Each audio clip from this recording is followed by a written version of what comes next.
Bien, alors nous allons faire une petite mise en page ici avec plusieurs images superposées. Vous allez prendre la flèche de gauche, cliquer à côté et cliquer une fois sur le bloc pour l'activer. Donc c'est bien le conteneur qui est activé. Alors cette histoire de conteneur et de contenu, ça a l'air un peu bête, mais c'est pas si évident que ça à comprendre. Il y a beaucoup de gens qui se lancent tout seuls dans InDesign. D'abord, ils ont eu la mauvaise idée de penser que InDesign, c'est forcément plus facile que Photoshop. Ce qui est vraiment l'erreur à ne pas faire. Puisque c'est le contraire, à mon avis. Et donc, ils se lancent tout seuls dans InDesign. Et déjà, rien que pour redimensionner une image, la recadrer, la repositionner, tout ce qu'on vient de voir, ils n'y arrivent pas, quoi. Ils râlent, quel logiciel de M, 3 petits points, etc. Donc voilà, déjà vous maîtrisez ça maintenant. La manipulation des images, ce n'est pas si évident que ça.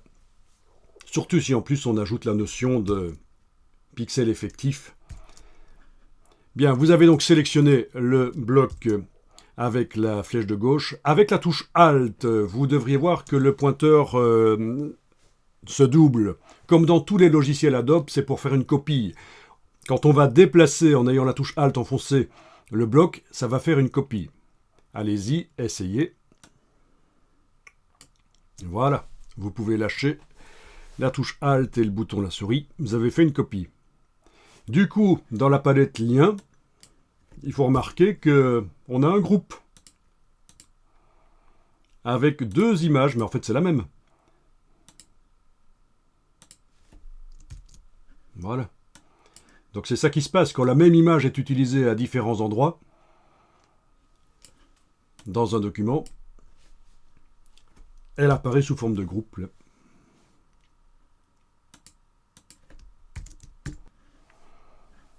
Bien.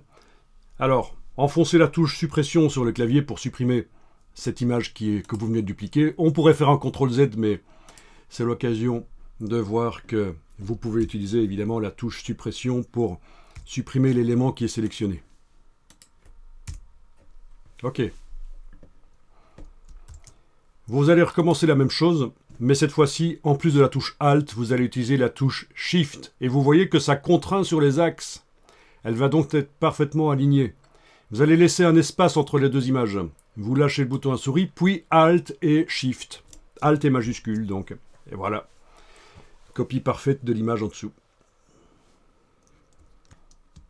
Alors, de là, on a le choix. Soit on va garder le bloc du bas et supprimer son contenu pour le remplacer par une autre image.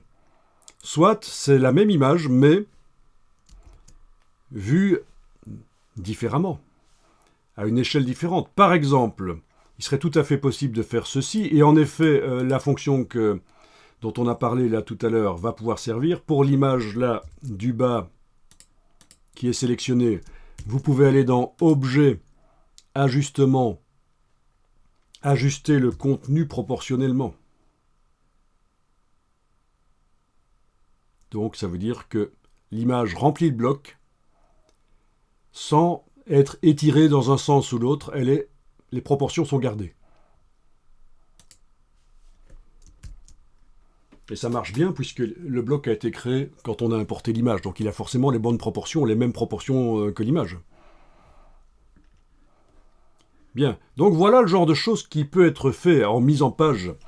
Vous avez, et pas nécessairement agencé comme ça sur la page, ça peut être des blocs agencés différemment sur la page, ou peut y en avoir une image sur la page de gauche, une sur la page de droite, mais on peut très bien avoir la même image montrée de deux manières différentes, et ça sert à quoi ? Ça sert à montrer la vue d'ensemble et un détail, ou plusieurs détails d'ailleurs. Très intéressant quand vous manquez de matériel, c'est-à-dire le matériel, ça veut dire que vous manquez d'images, vous devez faire une mise en page et on ne vous a pas fourni assez d'images. Donc il y a différentes stratégies dans ce cas-là. Vous pouvez user de dégradés, de textures, d'effets typographiques pour essayer d'agrémenter un document quand même, de le faire un peu ludique malgré qu'on vous a fourni que 3 images. Mais aussi, cette astuce-là, la même image montrée à différentes dimensions. On peut aussi, en plus de la montrer à différentes dimensions, mettre des effets spéciaux sur les images par Photoshop. Il pourrait y avoir l'image qui est vue comme ça correctement, une photographie, mais en même temps, en fond d'écran, on peut avoir une version de l'image retravaillée en noir et blanc, affadie, qui agrémente le document. Enfin voilà, c'est une approche. La même image dans différents blocs, c'est ça l'idée dans InDesign. Vous allez pouvoir enregistrer le document pour ne pas perdre ça. Donc, travail des images-02, et en effet, je continue de l'enregistrer dans le dossier d'assemblage. Je sais qu'à la fin, je referai un dossier d'assemblage avec mon document final. Je referai un dossier d'assemblage qui ira dans Doc Session 3, ou je ne sais pas, on verra. Il n'est pas interdit de refaire un dossier d'assemblage à la fin.